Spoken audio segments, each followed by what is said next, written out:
Working Cows Podcast, episode 348. This episode is brought to you by Wineglass Ranch. This episode is also brought to you by Olson Ranch, LLC. Welcome to the podcast that gives producers a platform to discuss and share paradigm-challenging practices. Practices that have increased the effectiveness of their operation and the joy that their families have received from this lifestyle.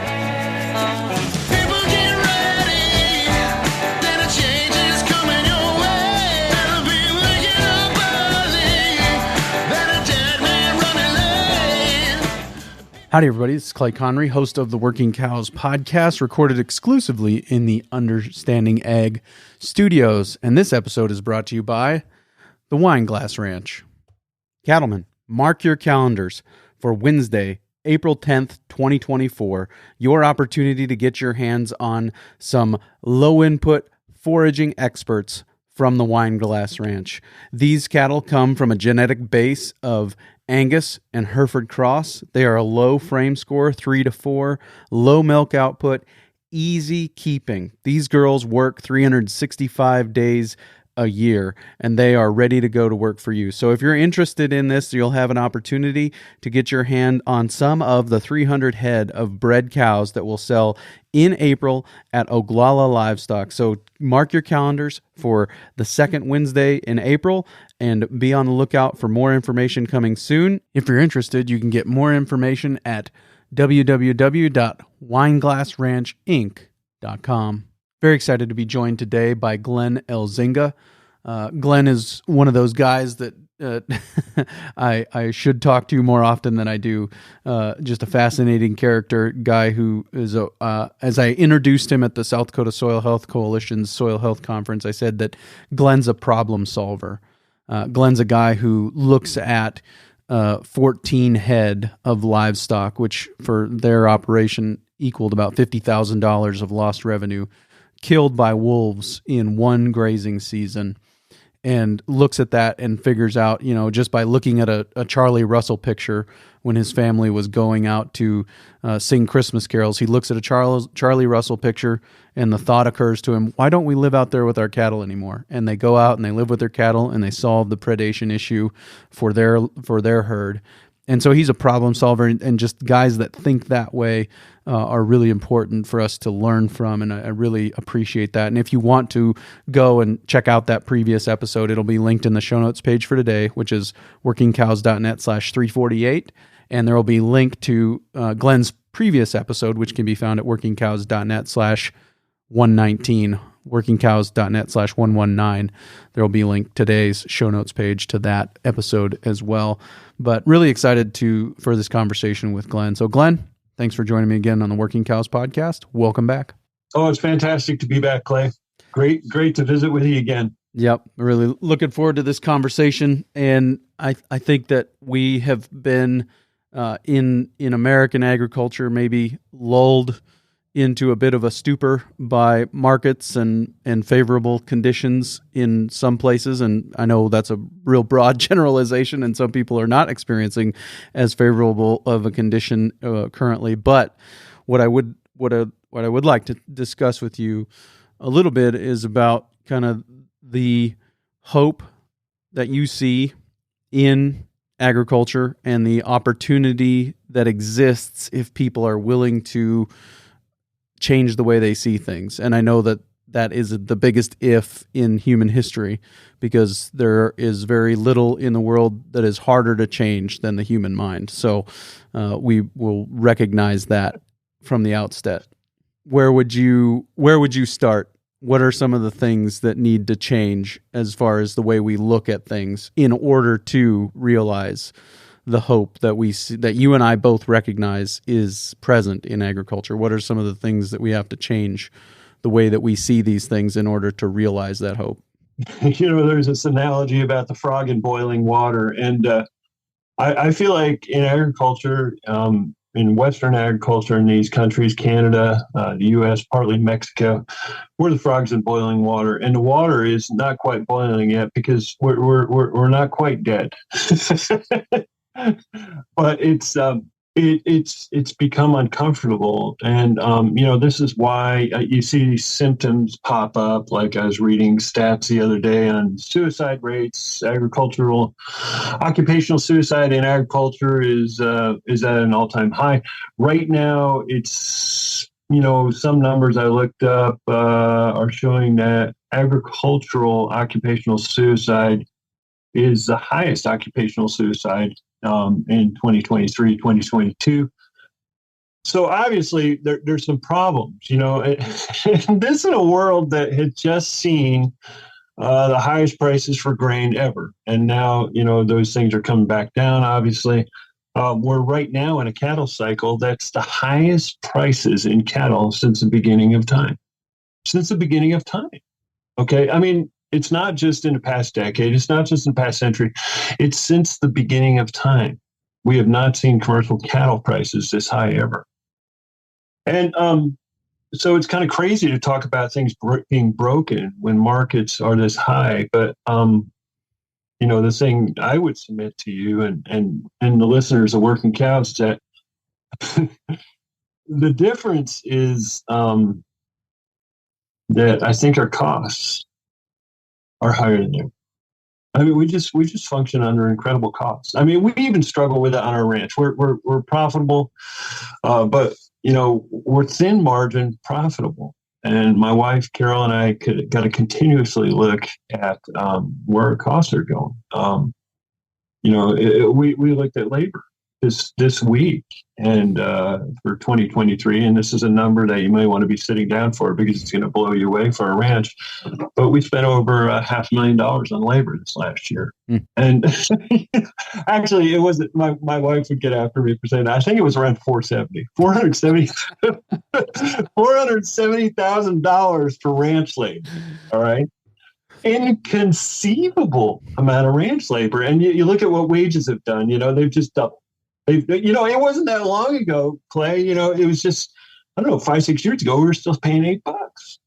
We're still, and people were happy at $8, and now, we're just paying, way more than that. And I need to, I don't regret any of that, but on the other hand, you look at that labor cost, overall, and you're like, holy cow, we're sucking wind on labor, And you might say, well, I'm going to mechanize. I'm not going to have labor. I'm going to mechanize. That to me is absolutely unfruitful, because of course, the iron is inconceivably expensive. And sure, it's softened a little bit in the past few months. I've been watching it. Used iron has come down a little bit. New iron really hasn't changed. It continues to appreciate in value in terms of new paint. That used iron has come down a little bit. I saw that I could buy a backhoe for under $100,000 now. So those costs are continually exponential. Sure, fuel's lost, but overall, our cost structures are higher than ever. And despite markets being higher than ever, our profitability is probably more marginal than it's ever been in agriculture. And this is supposed to be hopeful. Podcast, Clay. But what I would submit to you first, and your readers is to look at how we got here and how long it took and what happened, what changed. Really, in my mind's eye, agriculture dramatically changed in just 70 years, just my lifetime. I'm 62. Clay, let me give you an example. My dad was milking cows in the North Province of the Netherlands, a place called Friesland, in the 1930s. Those cows averaged 30 pounds a day, milk, okay, which is not very much, which is cut her head off in this day and age, right? Mm-hmm. And she weighed 950 pounds. She weighed 950 pounds. It was a black and white Friesian Holstein. Okay. Now you take that same Friesian Holstein, 1,650 pounds, 1,700 pounds is not uncommon. Okay. Rolling herd averages, if you boil them all down to, that milk per day, it could be as much as 90, right? Instead of 30. And you need that to become profitable in the dairy industry. We have 2.5 lactations as the average amount of lactations in Idaho before a cow gets her head cut off because she's burned out. She's toast, man. It's over. Okay. I asked him how many lactations they would go through. Well, he said it wasn't uncommon to be milking a 15-year-old cow. So for the people that say agriculture is still the same values, still the same, still the same parameters, whether it be land or cattle, we're still growing. We're not. We're growing it completely differently than we did 70 years ago, 80 years ago. And, it's why. It's why. It's that complexity. It's that change. It's that monospecificness that agriculture's become, monocropping, minimal rotations, cow size, cow traits, and ability to just be part of an ecosystem instead of acting over an ecosystem. Those things have changed so dramatically in 70, 80 years. And I think that's where we need to go first. It's, I see this created ecosystem, where, I always go back in what we do with cattle. It's like, how were these made? What was the design? What was the original design of these cattle and the grass that they eat? What, or the ecosystem they function in, and I think of it in terms of running under 70 square miles of mountain pasture. There used to be bison up there. How did they function? What was their connection with the landscape? What was the herd unit? So I try to assemble all these clues from history to try to kind of rebuild an ecosystem. And I'm not a preservationist. I'm not trying to go back, but I'm trying to reestablish that design, back into our system, because I think that's what we've lost in that 70 years. It's that design. We've lost the design and the intent of the design of those functionalities, those ecosystem functionalities. And that's why we've gotten into these cost structures in agriculture that are unprecedented. Yeah. We're pushing against a really heavy rock. Right. Yeah. I mean, that ecosystem was well designed by God to function very well. And when we stop managing according to the way he designed it to work, we end up pushing against a really heavy rock to make it submit to our authority and our will, right? When we go to try and impose our will on that landscape, it fights back in a big way. And that, I think, is part of what you're describing. Would that be an accurate summary? No, I think you're hitting the nail right on the head. It doesn't mean it's going to be easier. Because here's the deal, Clay, I find with this whole, I guess, attitude of husbandry, if you will. I like to call it husbandry instead of stewardship. I wrote a little blog post about it the other day because people have been talking a lot about stewardship, and they're talking about, in terms of cover cropping and building carbon and, even no-till, how to, grazing management with cattle. I hear the word stewardship a lot, and I'm wondering, I like it. I like where we're going here in these subcultures of trying to, return to biodiversity, trying to get water, get carbon back into the soil. I think those are wonderful things. Get animals that fit the ecosystem. But sometimes I wonder if we're really still stuck in a little bit of a production mindset instead of a mindset that says, let's become part of the ecosystem instead of acting on it. Let's join the ecosystem. So that, again, I'm not a preservationist. I don't want to go back to, 300 years ago, because I don't think we ever can go back. And I don't think that's what God asked us to do when integrating ourselves into his design. I think it's about seeing what our role is as part of the ecosystem. And to me, the word that really fits that appropriately, and I picked this up from just reading Wendell Berry, he keeps talking about husbanding or husbandry. And at first I was wondering why he was using that word, and he never really defined it. And I kind of came up with my own thing about why it worked in my mind. I may or may not be right, but I'm a husband. I've been married for, I think, my wife's going to kill me here. It's 36 years. Okay. Mm-hmm. So 36 years of marriage to this woman. And, there's some things about being a husband in that biblical sense that really actually is akin to a life in relationship to the land. Mm-hmm. Okay. For one thing is, anybody who says they understand a woman after 2 years, 10 years, 20 years, 30 years, 40 years, 50, 70 years. I've talked to 70-year-old married people. They've been married 70 years, which is really uncommon. Okay. But if I ask that guy if he understands woman, it's almost categorical. Absolutely not. Yeah, I would guess that his response would be, if he was honest, his response would be something like, I understand her less today than I did the day we got married. That's the Dunning-Kruger effect, right? Like the more time I spend around her, the less I realize I understand. Yeah, so you get this humility, building up as the years go by, right? And I think the same thing happens to us when we have a relationship with the land.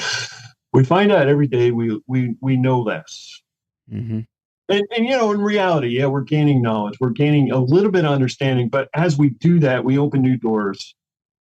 When we integrate ourselves into nature, integrate ourselves into an ecosystem, we see these crazy things that we've never seen before. And we're missing all those things. We're missing all those things in agriculture today, with our monocropping, with our rectilinear fields. I even see people do it with rectilinear grazing. They'll set up these high tensile paddocks all across their place. And sometimes they work fantastically. And within those parameters, you can work it out. But you've also bridled some of that nature, some of that diversity, some of that ability to be super flexible in complete respect to what nature might be dishing out to you. So let me give you an example. So we were super busy this summer. We had 2 daughters getting married.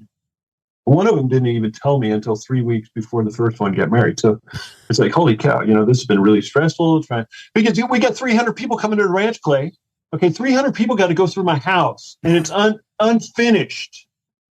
I'm a finished carpenter all summer with a good friend of mine who is an actual finished carpenter instead of a rancher faking it, and trying to keep wife from losing it, because she's like, I got 300 people coming through my house and we're doing the food. Okay. So a lot of stuff going on. And gosh, we had about 210 mama cows that were going to calve, and we moved all their calving dates to May, June. And I didn't even know how I was going to pull it off. And, I just felt like, you know what? We're talking about nature. We're talking about ecosystem here. We're gonna go for this. And my kids were like, "What? We're gonna what?" I said, "We're gonna go for this. We're gonna leave them alone." Okay, it's May, June. It's after we had a horrible winter this year. It was horrible. It was humbling. Okay, because it was very difficult. Thank God, those calves were all inside the cows because they were safe there. Okay, they were 100% safe all the way through. Okay, start calving. 3rd week, April, we got some earlies. They're showing up. A little difficult there because we're still getting blizzards. Okay, after May 1, we still got a few blizzards, but, it was inconsequential because the weather would reflex to warm pretty quickly. Anyway, so we're out there calling. I told the kids, I said, how we're calving this year? And they said, how are you calving? I said, we're gravity calving. Okay, gravity is going to have those calves hit the ground. We're not going to have anything to do with it because we used to have this paradigm where, we're calving in January, February. I'm there. I'm sleeping in the barn with these mama cows, trying to step through them, get them sorted. It's 30 below zero. We got winds coming down the pike, wind chills at 75 below zero. And we're trying to get through these calves and calve, sleepless. Got to come up with some really good alfalfa, protein, hay. Anyway, we stopped all that. We said, we're going to calve on grass. We're going to calve the way the elk do. Okay. That was that was kind of the precursor to us thinking about it. And a friend of mine, I was bumped into him in a hardware store one day, and this was 20 years ago, before anybody was talking about this. We're in a hardware store and we're buying some bolts and stuff. It's April, and it's April 15th. And I said, Dave, how's your cabin going? He said, he's calving about 150, 200 mama cows. He's not a big operation, but he doesn't have a lot of real estate, but he's trying to run it tight as he can. He's by himself. He's trying to be profitable with that small herd of cows, but he owns it. They're paid for. I said, how's the calving thing going? I remember you calve around April here. He said, oh, yeah, we do. We do right about now. I said, well, how are they doing? He said, I don't know. And I looked up from the cashier and said, what are you talking about? You don't know. He said, I haven't seen. I said, well, where are they? He said, I just trucked them all down to the desert about 2 months ago. And they're out there. I said, so you don't even know what's going on? He said, I have no idea. He said, I'm sure they're doing fine. They're good at it. They're good at it. This is the 4th year I'm doing this. They do know what they're doing better than I do. And then this Dave, he's my age. He's brought up night cabin, January, February. I mean, 5 years old, he's in the cabin barn, right? Okay. So anyway, that's what kind of got my idea going on this. It's like nature, and yeah, Dave's right. Cows know better than I do. So anyway, we're stuck doing this because it's like, I got 2 hired guys with me and my daughters, and they see a cow calving out there. They can see them with binoculars, and they're like, we should go check. And I said, no, we're not going to. We're going to draw the line this year, and we're not even going to go out there. They're on a 300-acre field. We're not even going to go. We're not even going to go out there. And they said, well, shouldn't we take a spin through, make sure everything's okay? I said, no, we're not going to do that. We're not going to dink around with it at all this year. We're not tagging. We're not banding. We're not doing nothing. No vitamin ADE. No nothing. We're going to let them handle it this year. So I couldn't stand it, Clay. Sometimes I'd get up there. If I got on their horseback, they'd all gather up. They'd see me coming. So I'd just jump on a dirt bike and just tear through them like I was traffic going by on the highway, And son of a gun, I don't see anything really wrong. And so I started noticing these weird things happen on the 300-acre pasture. Like one thing we started noticing, I don't know if you've seen this, anybody who calves in the spring probably has noticed this. I never noticed it before. But anyway, I got this bunch of calves. There's like 40 of them in a little area far away from the house. And there's 3 mama cows with them. 3 mama cows. And they're standing there. They're not laying down. They're standing there. And they're kind of pointing in all directions. They're just checking out the landscape. I don't even know what's going on. Okay. I still don't fully know what's going on. Everybody else, every mama cow else is gone. Okay. They've taken some of their calves with them, but all the newborn young calves, I can tell they're just young. They're just that kind of wobbly stage. They're all back there with the babysitters. That's what we started calling them. They're the babysitters. And it's different cows. Okay. These cows have in them something that says, you're the babysitter for today. You're going to watch these 50 calves. I'm going to go get something to eat. Good to go. Babysitter cow says, okay, I'm going to do that. They're different ones. They're rotating this crap, Clay. And I never gave them the opportunity to do this before. And some of your listeners are like thinking, this guy's a moron. He's crazy. This can't be real. But I'm watching it from day to day, and it's real. It's real. There's like 40 to 60 head of calves down there with these. And these are all the newborns who don't travel well. And they're down there. And I'm just thinking, holy cow, we don't even know what God put in these animals as far as instinct because we've never let it manifest. We've never let these things come clean and show themselves until we leave them alone. I think, Glenn, it has to be because of the great spreadsheet that you had in the cow break room, so they all know who was supposed to be guarding the calves and babysitting the calves when, right? I mean, it had to do something with that, right? Well, I don't know what it looks like. Okay. I'm realizing, you always get these people say, boy, cows are done. Or, I'm sorry about, they got the t-shirts that say, I'm sorry about what I said to you while we were working cows, And I'm like, that all those things feed into this mindset that cows don't really have it together and they need us. Yep. And when I let them do these things, Clay, I'm blown away what can manifest when I let them do these things. And, I just got to tell your listeners, hey, if you got large frame genetics in your bulls, do not do this. This is, economic suicide. You're going to kill yourself. You got to be set up for this. These are mature cows. These aren't heifers. You got to predispose yourselves to success here. There's certain things you have to do with management. A lot of people, when I talk to, them about this, it's like, well, you just let them go. You don't do anything. No. You have to actually, you got to this is husbandry. You have to set yourself up to be successful. It's part of the ecosystem. You are still a manager, and you got some decisions to make to set yourself up to let nature manifest. Okay. Yep. The whole Sandhills calving system. Mm-hmm. Are you familiar with? Yes. Okay. Yes. A lot of your listeners, you've probably had a podcast about it. So I loved it. Okay. I did this about 20 years ago, 25 years ago. It was a lifesaver for me. I was like, holy cow, scours are almost gone. Well, all that started coming back into my head. And it's like these calves in the nursery area, they're under birth ground. Okay. They're under birth ground for like 2.5 weeks. This is in the design. Stay on birth ground for like 2.5 weeks. Don't leave that area. Don't pick up any new bugs that you aren't predisposed for with colostrum. You just want to stay on that ground. And I don't know, none of this is all anecdotal. Okay. There's no science on any of this. I'm just observing.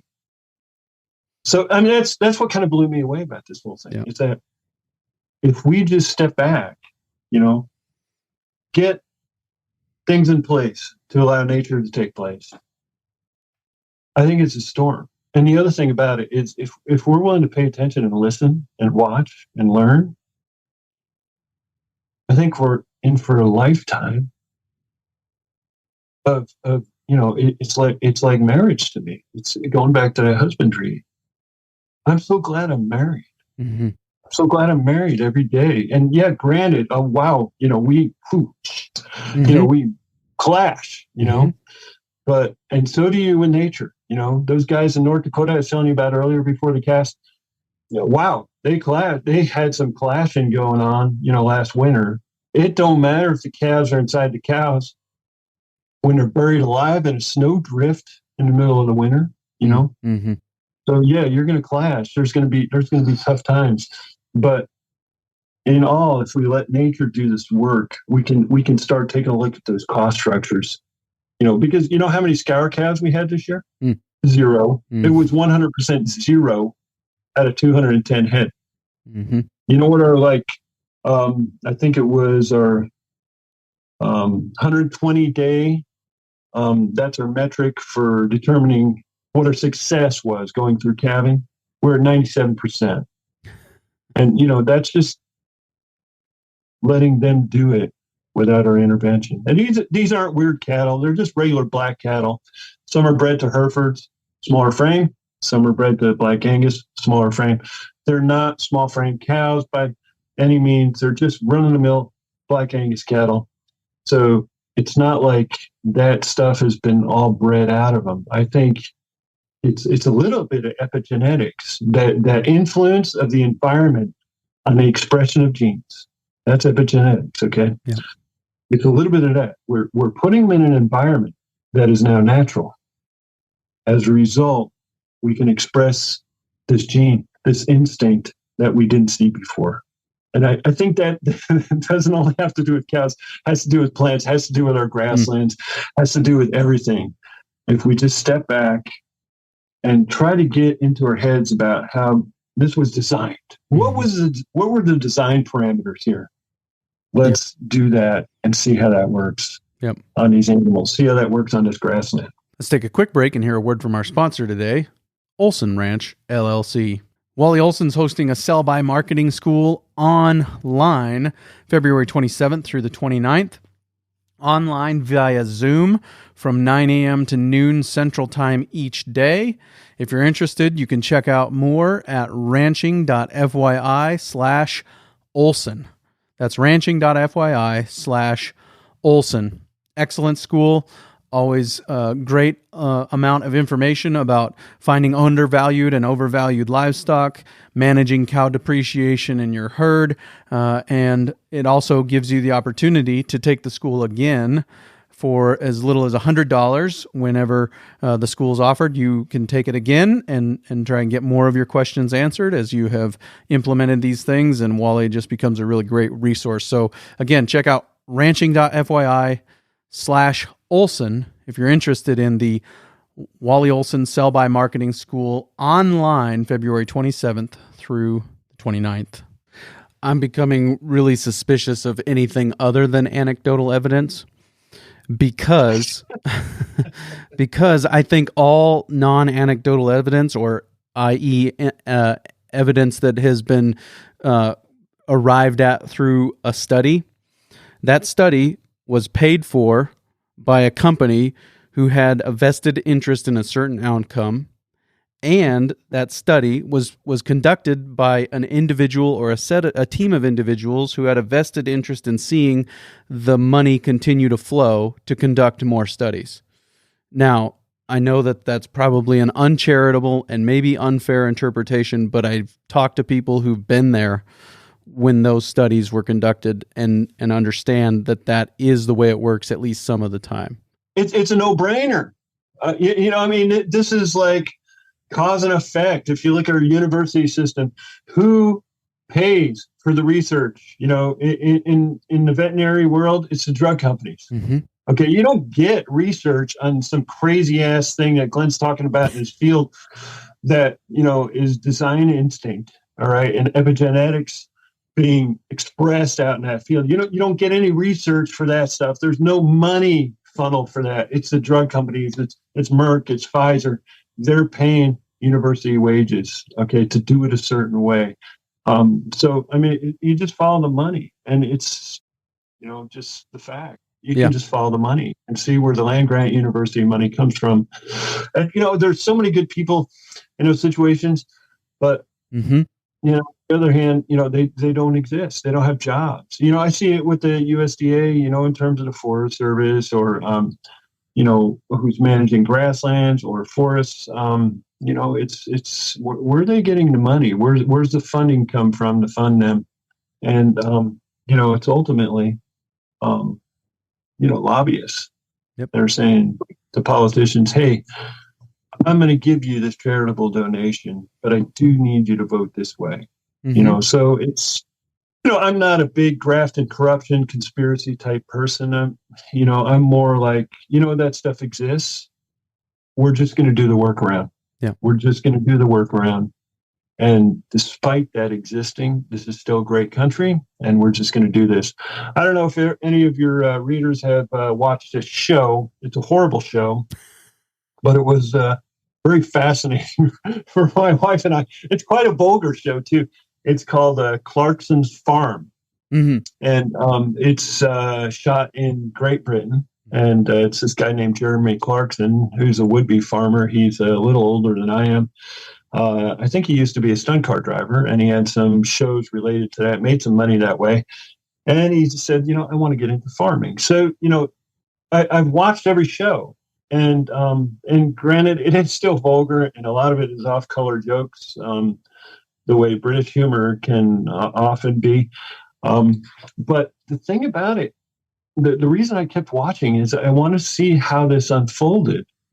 And Clay, I'm so glad we live here, because the British government's intervention in agriculture is like, if your cow's going to crap there, we want to catch that and put the manure over. It's almost to that point of control. and the permitting system. And, for me, I talk about a workaround. We could still do a workaround here. There's still freedom to exercise the workaround. In Britain, you go to jail if you do the workaround. It's you're off the land. They're going to fire you from your farmership. And so with that, with how screwed up the university system is, how much graft there is, how much payoff there is, and where the research comes from. Yeah, we still can do the workaround. Yep. And it's a great way of life because of that. And thank God, in the kettle industry, we haven't been chickenized yet. We haven't been chickenized. We haven't been piggerized. Those people are in balls and chains. And it's a very difficult situation because the profitability has been pretty much eat out of their complete production paradigm. And the reason they keep going is often because they're in debt. Mm-hmm. They're in debt. They're into the ball and chain of the same debt that comes from the producer, the final end cutter of that product, whether it be chicken or hogs. So they're stuck. They're absolutely 100% stuck. Yep. And thankfully, we're not yet there in the cattle industry, for the most part. I mean, I hear of some stuff going on, as farmers and ranchers are becoming part of a vertical integration enterprise. Not good. That stuff is starting to stink a little bit, and I'm realizing, oh, yeah, this is their ultimate goal. Of course, the packers want to control the entire supply chain. Why wouldn't they? I mean, controlling the price is the key to supplying the whole thing or getting supplies through the whole thing and ensuring profitability in the long term. It's wonderful for your stockholders. It's guaranteed profitability. Whether we're there yet or not, I have no doubt that there are individuals or groups that would like to see us get there. And I think that one of the ways that we protect ourselves from that is doing some of the things that you've been doing and learning lessons from people like you who've gone down that road before. And I know it's uncomfortable to talk about numbers, and the farther west you go, the more I think we're uncomfortable talking about numbers, but I'm only going to use numbers that you've mentioned here so far on this podcast. You said that you had $470,000 to make sure Carol is comfortable. $470,000 in labor against 210 mama cows. Most people would say 210 mama cows don't generate $470,000 of gross revenue, let alone enough to pay that much in labor. So can you tell me a little bit about the production system? And I go here, I've got other notes that I think we could talk about, but I go here because ultimately this is a bottom line conversation. And we've, in gospel preaching, this is a weird segue, I know, but in gospel preaching, there is law and there is gospel. And we've done a lot of law on the front end of this podcast and told people about how bad it is and how much worse it could get. Now let's give them some gospel about how good it can be and how you can get to a point where there's enough margin in 210 mama cows to pay that kind of labor and still have some profit. So can you lay out the enterprise mix at Alder Spring Ranch to kind of set the context? Oh, sure. Yeah. So it is more than 210 mama cows. Well, not so much in mama cows. I think right now our mama cow herd is only 260 head, but we also do buy some yearlings. Right. So right now our cattle numbers are somewhere with the yearlings, with the yearling calves, with the 2-year-old calves, and the mamas. I think we're somewhere around 650 to 700 right now. I got those numbers down. It's not like, I don't know. I don't keep track for day to day where we're at because we're always rolling cattle. Okay, so we're often buying some cattle that are always a long ways out. Like maybe they're only yearling cattle, maybe they're only 8-month-old. We're going to finish them on our grass finishing organic program to die at around somewhere between 24 and 26 months optimally. So we have our own branding, Clay. It's called Alder Spring Ranch, and it's completely vertically integrated. The only thing we don't do right now is cut up the meat. So that we contract with a processor in central Montana, Stillwater Packing, certified organic. We have like today, as we speak, we ship 13 head up there. It's between 13 and 15 head every 2 weeks all the way through. So that's why there's cattle always coming and going. And I don't have an idea in my head exactly where that number is at any given point in time. But of course, you got to manage these inventories because you got to keep consistent flow and flow through all the way through the system so that you don't run out of beef, okay? Because you got customers on the other end who are waiting for it, right? And up till very recently, some of them were brick and mortars. We just sunset our biggest brick and mortar store we've ever had. They were taking 110 head a year. And we're just converting that into our vertical integrated process of shipping cuts out to individual people who order on the internet from all over the country. So that's how we've taken control of that. And that's part of the reason why we have those kind of labor costs. But it's more than that. It's a production paradigm. So Clay, we don't, our equipment is pretty much, by anybody's standards in agriculture today is junk. It's 100% junk. We got a 1986 John Deere tractor. We got a 2001 John Deere backhoe. That's it. Okay. We have a few motorcycles and four-wheelers. We have 45 horses, which is not good. Okay. Hey, you know what? That's a human resources investment because people are way happier on the back of a horse than they are on the back of a motorcycle. If they're a girl. I got 7 daughters. They're the ones starting all the colts and all this stuff. So we use them. Like I said, we have a grazing program up on 70 square miles, 46,000 acres of BLM Forest Service land. We camp up there with our cattle for the entire summer. So there's cow camps moving and falling to cattle for the entire summer because we have wolves up there that were eating the crap out of our cattle. That's over now. And we run as much as 400 to 500 head up there in a single bunch for the entire summer. We herd them all the way through the landscape. This was addressed in the last podcast I did with you, Clay, and Extend. So if anybody wants to go back, I don't remember what number. Was that 118? 119.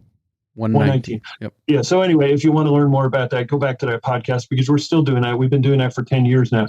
So that's a production paradigm that costs a lot because there's people up there. Yep. There's people up there and they're working long days. A lot of times they're 14 hours in a saddle, so those costs are on the other end of it. We have this model where we convert all that grass and all those cattle. They walk 600 miles in a given summer. We've put GPS and saddlebags to see how far we've gone. They walk 600 miles in the summer to graze this country. It's unfenced. It's wide open mountain range country. And all the way through, they're putting on pounds, obviously. So our goal going into this year is to get between 2 and 3 ADGs on those cattle for the entire summer. We're changing some of our paradigms. We're always tweaking how that works, how that operates on the range. So we're hoping this year we can reach that goal to 2 to 3. Last year, 1.5 to 2. But still, if I convert that pounds of gain over the course of the year above the baseline that most people get on a rangeland yearling, which is around 1 to under 1. They're running 0.7, 0.8. A lot of people are. Some people are getting 1. Some people are getting 1.2. If we can get from that 1.5 to 2 into that 2 to 2.5, even conservatively, just in terms of the cash value, what that weight is, that's about $110,000 in our pocket that enables you to pay for that help. So that's how that whole thing cash flows. We're just trying to generate enough pounds up there to be able to pay for that help and keep the cattle alive, obviously, from wolf predation, because we're losing a lot of wolf predation for a while. We're losing some to just loss. We're losing a bunch to poison, larkspur, death camas, those things. Now those losses have pretty much been mitigated entirely. And it's just because we're managing. We're there with the cattle. This is management-intensive grazing on horseback, Clay. That's what we do up there. So anyway, that's why the other part of the people is that everybody is involved in the beef production paradigm. So what beef production paradigm is Okay, there's just about everybody on the ranch now is fully trained on how to identify fat cattle. So this every 2 weeks, we're bringing them into the corral. We bring the whole herd. Right now, there's 275 head in that herd. We bring them all into the corral, and we walk through them. And we just pick the ones that are going to grade choice, or they're going to grade low prime. Some are going to grade select. We're going to screw up. Okay, we're going to have those. But like this last week, out of 15 head, 19, or out of 15 head, 14 went choice. Only one went select. So it's just a trained eye. You're looking at tailhead deposition. You're looking at brisket development. You're looking at rib cover. You're looking at, evenness along the top line, fill along the top line. You're looking at pin bone, how far the pin bones are gone. You're actually feeling it on some of them. Some, we've been around these cattle since they're born, so they get very used to us, even though their mamas are completely wild animals, and we'll kill you. Okay. But these yearling cattle, because we live with them for the entire summer, are pretty dang used to human presence. And, you can feel that and determine it, and you can see it. That escutcheon area totally filled out, where there's low hair on a heifer. That totally filled out, starts to bulge. You can make quantitative and qualitative calls there based on the deposition there, and you can see how that thing's going to be on the rail. And that is really what we're all about. It's about, raising a quality beef product that then we can market consistently online, that people have repeatable results, that, the flavors are the same, consistency is the same, texture is the same in terms of, tenderness. The conformation of a ribeye, we always cut them the same way. They're never different. We always have the tails on. People know what to expect. We always leave thick rinds on the ribeyes, and on the New Yorks, people know what to expect. They know what a fatty, when they order a fatty ground beef, they know what that is. So anyway, that's the beginning of the qualitative and quantitative identification of finished cattle. So that then goes on a truck that we put together this morning at 5:30 in the morning. And we load those cattle up right ahead of our corral. They've been on grass all their lives. They were in a corral to get weighed and get sorted, to get on a truck. They go on a truck. So these are all my kids. These are, right now, I got 3 really solid employees that have been with me for 4 solid employees that have been with me from anywhere from 2 to 8 years. And they've all gotten good at this identification. So they're good at loading. They're good at handling the cattle. They're good at low stress stockmanship. So they can put them all in that trailer, and off the trailer goes to Stillwater packing. And then you got to integrate all those attributes into Stillwater. This all takes time. This is all this labor. I'm talking about, trying to get all that quality to follow through post-mortem. I talked to a lot of producers. They're raising grass-fed organic beef, and they're like, okay, we got them off to the packer. We're good. Then I talked to this guy the other day. He's in the business. He's in the grass-fed organic beef business. And he calls me. He says, Glenn, hey, so do you think it's going to make a difference if we just, the packer, has got a kind of soupy mess this winter in his freezers, where we're going to store that beef before it ships out? The boxes are going to get soaking wet because there's all this effluent and all this stuff that flows over the freezer floor. And so he wants to freeze all the boxes before we put them out so they don't soak up. And I couldn't even listen anymore. Okay, because wait, this is something you just put your whole life into, okay, with this animal. The husbandry of this animal, the link up with nature, allowing design to be manifest, allowing the beauty of this animal, the honor to put it into a place where people are going to be able to celebrate in the wellness that you've put into it.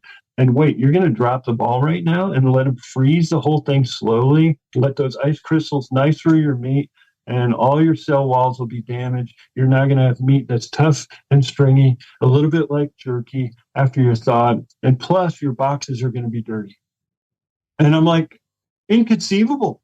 I don't even get that. Anyway, So that's a lot of my work. It's a lot of the crew's work is curation of that whole product all the way through till it hits the box. It takes a lot of time. We all go down there on Mondays to ship beef.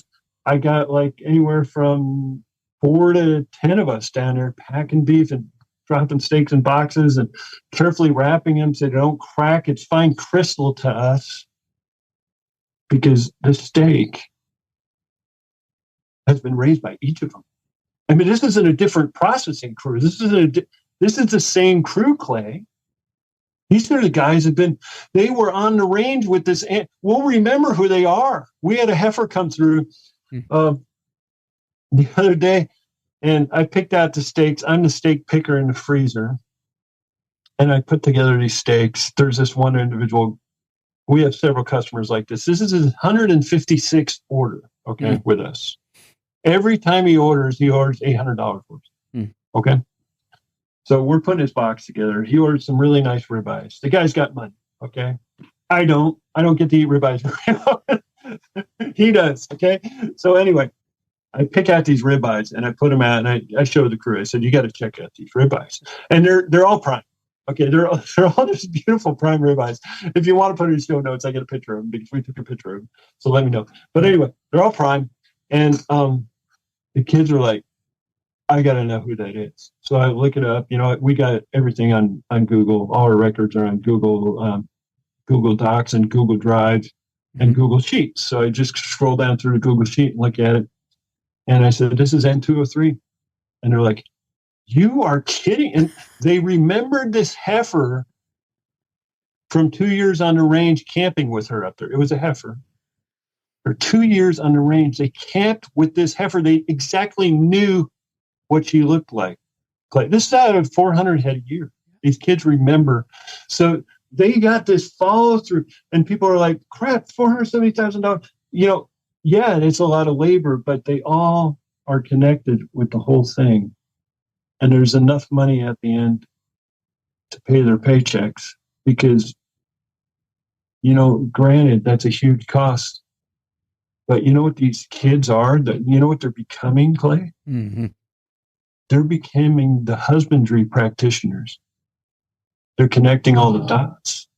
And this is missing in this generation, right? Yeah. This is missing in this young generation. We're missing this. We're getting them into, tillage or power equipment or hay equipment or, just inappropriate stockmanship of cattle. I'll just say that. To where cattle are being treated like a commodity than this wellness investment where you can really bless people. You can really bless people with an animal that's raised well, with the attitude of husbandry and that spirit of husbandry, where these animals, we work horseback all the time. All right. But these cattle are so used to us that they don't freak out. The mama cows we keep wild on purpose because there's so much instinct in them that's valuable for us. We don't worry about cows. We don't worry about all this other crap. We got wolves. We don't worry about any of it because these mama cows are terrors, okay? And part of it is because we don't ever think with them while we're tagging or whatever. We don't sort for disposition. We actually like it when they're mean, okay? It's a good thing. So, I mean, we're on horseback. If you're not running them through the corrals 8 times a year, you can stand to have a little bit more. We don't scour guard. We don't do any of that stuff. We don't do any of it. We don't even do porons. We don't do any of those things. And it's because, let me give you an example. I was with Dr. Fred Provenza. He's been on our range a bunch of times. I don't know if you know him. He's a professor emeritus out of Utah State. He's written this book called Nourishment. Fantastic, super. He's one of these people you're like, when you hang out with him, Clay, I don't know if you've hung out with him. It's one of those deals where you just, where you feel this voice inside you that says, just shut up. Just shut up and listen. Okay? That's Fred. Just shut up and listen. The same one I'm hearing now. I don't think so. But anyway, just shut up and listen. Anyway, we're up there and there's a steer just down the hill from us. And I said, what are you looking at, Fred? He said, well, watch what that steer's eating. And we're up clear at 7,800 feet, high mountain country. And he said, look at that. And I said, well, what? And he said, well, he's eating the yarrow and he's eating that ceanothus, which I didn't think he'd eat. And he said, that's got a lot of terpenes and tannins in this plant, you know. And then this animal goes over some Brita brush, starts grazing on that. And Fred's like, you know, this is really cool because you're able to observe this. And I was like, I don't even know what I'm looking at. He said, what you're looking at is they're taking all these terpenes and tannins. And he said, that's going to end up in your bloodstream. I said, my bloodstream? He said, ultimately, yes, in your bloodstream. Okay. But it's in that animal's bloodstream right now. It's in that steer's bloodstream. And he said, now I want you to look at the fly count on his back. Because he said, I know you're organic and I know you do nothing. And I said, I don't do anything. He said, look at the fly count. How many? I said, there is none. He said, there's no flies. And he said, now what I want you to look at is the licking pattern across that animal. And this, you know, this steer's beautiful. Weighs probably around 1,200 pounds up there, 7,800 feet. And it's literally glistening. And he said, look carefully at the hair on that steer. This is August, okay? And there's these little droplets, Clay, and Fred showed them to me. He said, look at the little droplets. And there's these little droplets at the end of the hairs. And he said, I don't know, there's no data. I think that's the terpenes. That's the tannins. These animals are self-medicating against things like flies. And he said, I don't know if the chemicals get there by their tongue and saliva because of the lick marks, or if they're actually coming through their skin to the ends of their hairs. He said, that's cool. I said, I can't tell you how cool it is. Yeah. You know, so, and here we are. We're back into this place where we haven't reductionalized this cattle. We haven't put them in a feedlot. We've let them live in a natural environment, you know, and it's so exciting to me because they are part of the ecosystem. They're able to reap the benefits of the ecosystem. Mm-hmm. And, you know, you see these things and it's, you know what it is? It's just beautiful design, Clay. Mm-hmm. You know, I'd like to take credit, but this whole thing's humbling. This whole idea of husbandry has been really humbling for me. And I keep trying to get my brain better around it. Because you realize you really are no good at this. Because it's about you stepping back. It's not about your management emphasis. It's about your ability to shut up and listen. And it isn't only Fred, it's that design around you. Yep. You know, you get that ecosystem functional, you get it working. The wolves are with us now. You know what? The kids heard them howling a lot this summer, you know, and everybody's like, well, did you kill them? And I said, no, we don't need to. We're okay with that because we're part of that ecosystem. Yep. I don't have any adverse thing about wolves anymore. I used to hate them. I used to hate them. Mm-hmm. And now it's like, no, they're part of this thing up there, and we're part of it too. Yep. The humans, not the cattle. The humans, we're part of it too. Yep. There's so much here, but I think where I'll go is the fact that, you know, you talked a little bit, and I think this is really well connected to what we've been talking about here. You've talked a little bit about the fact that you're not somebody who wants to go back to 300 years before, you know, we came here, before white settlers showed up and want to revert back to that.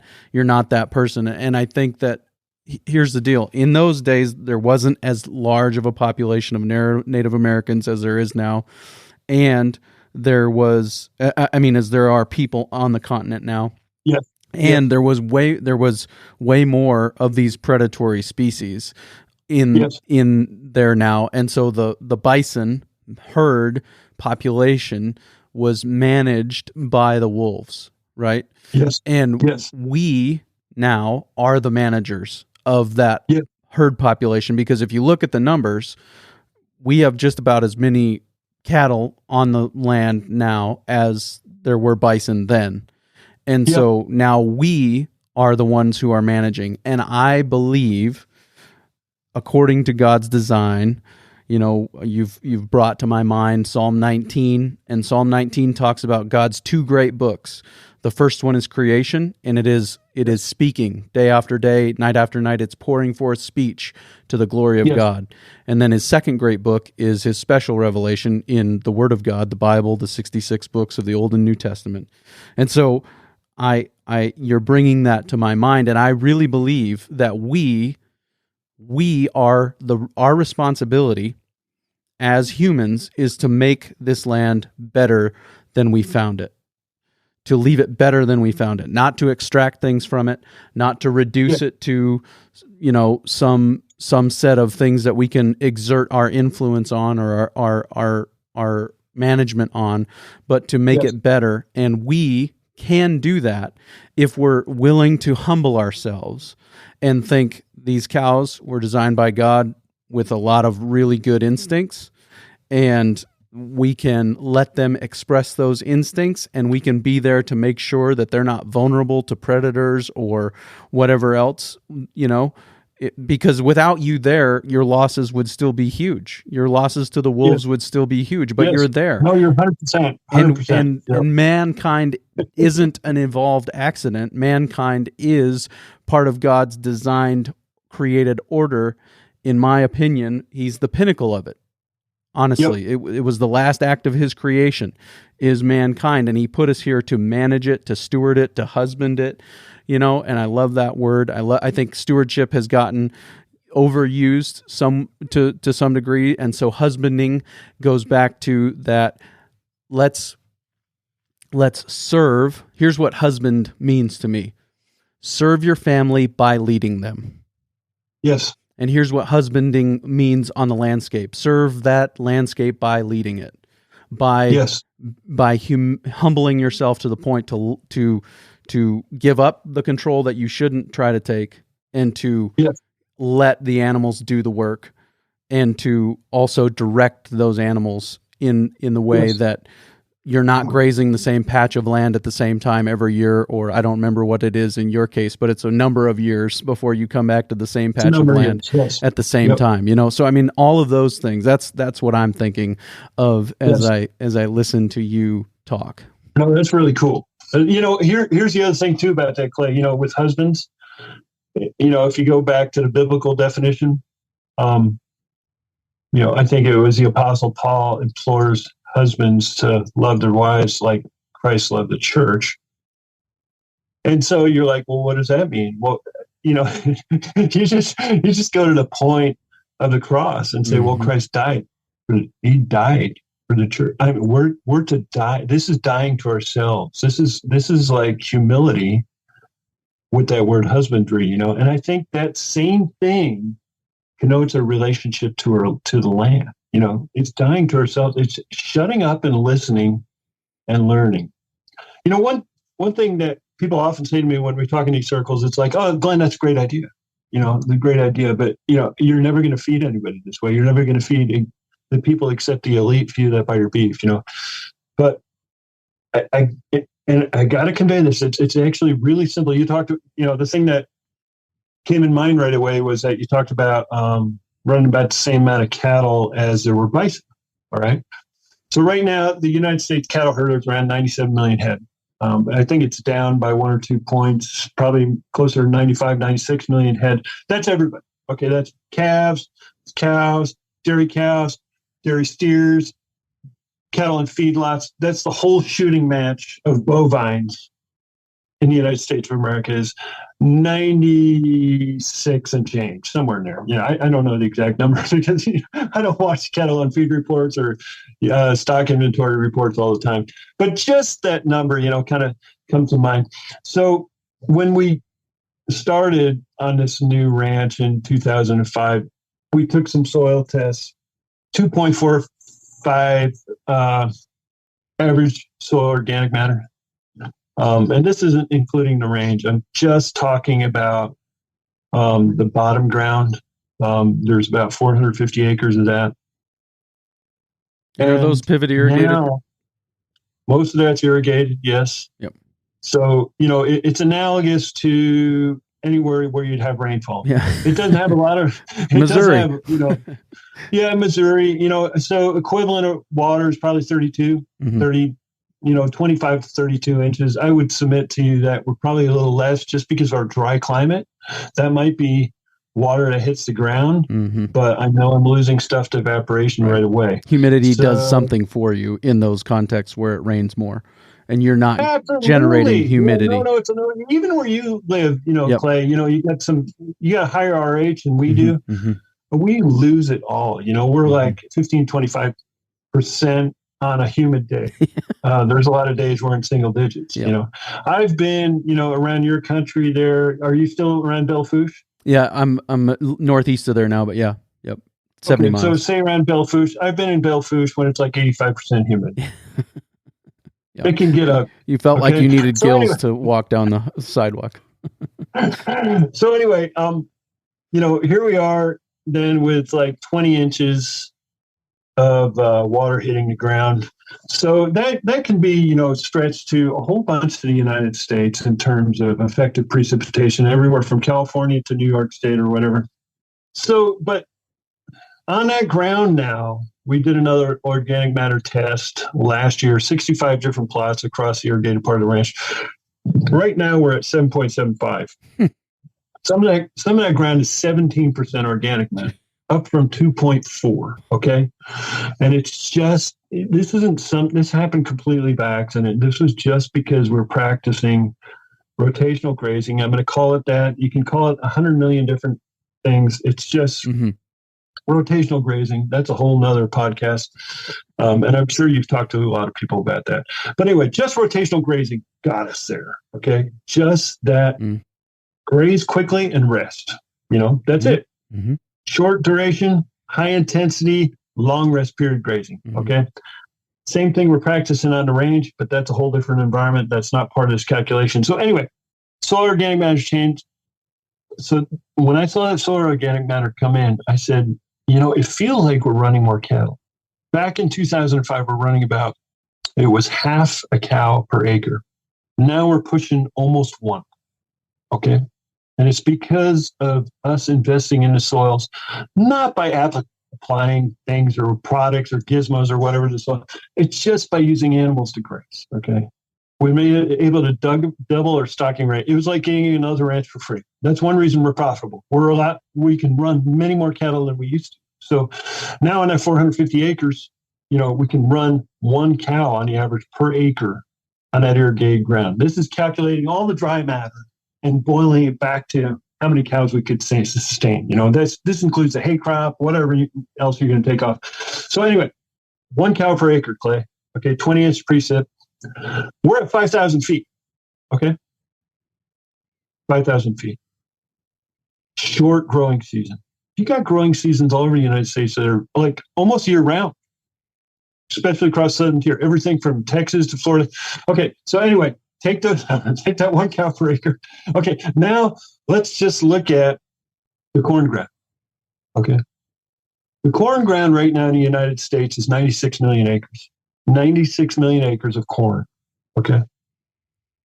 Let's just say we're not going to, let's do this instead. Let's take the bean ground. The bean ground is 85,000 or 85 million acres right now in the U.S. today. 85 million acres in soybeans. Let's just say we're going to pull soybeans out of the equation for now, and we're just going to convert that to this kind of pasture. Yes, we're going to have to invest in it. Yes, we're going to have to build those soils, but we're just going to, you're going to be able to run 85 million head of cattle on just the soybean ground. So a lot of people say to me, this can't feed people. But if we just take the soybean ground, that means we're not even using the pasture. Right now, there's a total of 950 million acres in farm ground in America. 950 million acres. Of it is 96 million in corn, 85 million in soybeans. We're just going to pull the soybean ground out of that 950. It's less than a tenth. And we're going to be able to feed all these cattle, the 96 million. This is the dairy cattle. This is all of them, Clay. I mean, yeah, I know this is simplistic, but I just want to throw that out there to your listeners and say, yes, we can do this. We can abandon feedlots. We can abandon corn culture. we could use all the corn for ethanol, Clay. Wouldn't that be wonderful? We don't want to go into that discussion, but it's a whole nother can of worms, right? So, but let's just say, we're going to abandon all the concrete. We're going to abandon all the feedlots. We're just going to say we're going to raise them all in grass, but we got to get our soils there. We got to get our soils there to that 1 cow per acre productivity. A lot of people, in the Southeast are already there because they get rainfall, right? Mm-hmm. They're already at 1 cow per acre. We're in a high elevation climate. So what I'm saying is the whole thing that, this kind of agriculture, this kind of husbandry, this kind of connection with the land and building those soils can't feed America. We can totally feed America, Clay. We can totally do it. Yeah, absolutely. We got to think differently about what our land looks like. Yeah. A lot of our land in America today, a lot of that agriculture ground in the 960 million acres is 1% soil organic matter. Yep. And you can double. Say, I don't care about. You might say, I don't care about soil organic matter, but it's a measure of your life, right? It's your measure of soil microbial activity. Right. Over a couple of years of different management, you could double the productivity or the carrying capacity of that land too. Right. Yes. I mean, and so it's not a question of can we do it? It's do we want to do it? That's really the question. It has nothing to do with can we do it. It's do we want to do it? And here's the other thing that this podcast has facilitated for me over the last couple of years is that we get stuck in this rut and we think that the way that we've been doing it now is the way that it's always been. Well, you're talking to me about your dad in 1930s in the northern part of the Netherlands with cows that were producing 30 pounds of milk a day, right? Yes. And then you just go a few years ahead of that and we get to World War II. Pre-World War II, the majority of a farm's income came in the form of protein, chickens, hogs, beef, walked off the farm by its end consumer. Yes. And so, I mean, we're not that far removed from it. Now, is there a lot of inertia? Yeah, there's a heck of a lot of inertia. Absolutely. In the wrong direction. But if we got rid of the soybeans, maybe the seed oils in the grocery store would cost $15 a quart instead of $3, and maybe fewer people would be able to. Maybe we'd have less externalized costs, and we'd recognize what it actually costs to eat this way, and we'd stop eating things cooked We'd stop eating things wrapped in plastic, and we'd start eating things that spent every day of their life, and we'd be able to afford to because it would be the same price. And it turns out that I'm full longer when I eat this way, and I don't have to eat as much, and I'm healthier, and the inflammation goes away, and just keep on calling the roll of the benefits of doing this. That's why I really appreciate your language. This isn't my food budget; it's my wellness investment. Yes. Yes. It's and what is the opposite of a wellness investment? It's a pharmaceutical investment. It's a sickness investment, and that's really what most people's food budget is. It's full on reactivity instead of proactivity. Yep. And we try to be proactive in agriculture all the time. We're making plans about the next year and all this stuff, and yet, in our American genome, we do all this. We do all this planning, but for some reason we fail to take wellness, our personal wellness, our family's wellness, the wellness of the land in a proactive context. We're reactive to everything. Yep. Glenn, you and I could talk for a long time, and I would love to do it again sometime, and in less than 225 episodes or whatever this is going to net out to be since last time we talked, but there's a lot of people out there, Clay. Right. Exactly. Every one of them is worth listening to, because, I mean, I think if I have a podcast, it's going to be entitled "Shut Up and Listen."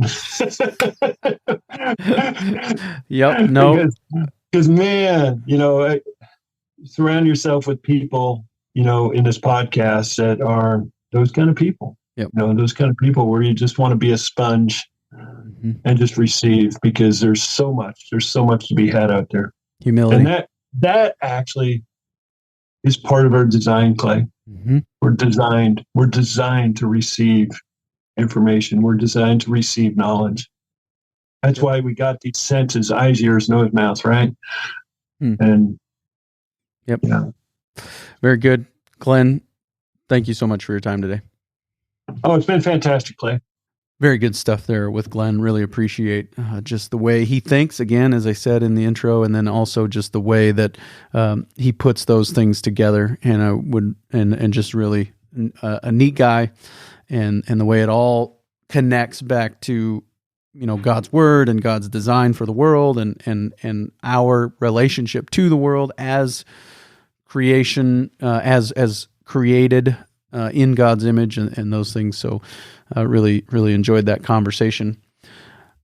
Going to take a little bit of a different approach next week on the Working Cows podcast. We're going to talk to a guy by the name of David Bahnsen, and maybe some of you are familiar with that last name Bahnsen from his father, Greg Bahnsen, and maybe you're familiar with David too. But David is a really interesting thinker around the issue of work, and what is work, and how do we faithfully execute our work. And really what we're going to talk to David about is how being created in the image of God informs our work. So I'm really looking forward to this conversation. He's got a new book coming out called Full Time. It should be out this week as you're listening to this. By the time we record and release the episode, it will be already out, and you'll be all ready to get your copy of that book. And so we're going to talk to him about that. I'm really excited for this conversation with David Bahnsen coming your way real soon on another episode of the Working Cows podcast. We'll see you then.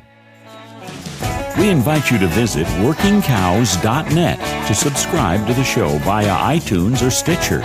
You'll also find detailed show notes pages, resources from our guests, and the industry leaders who have influenced them. For more ideas on putting your cows to work for you in a more profitable way, tune in next week.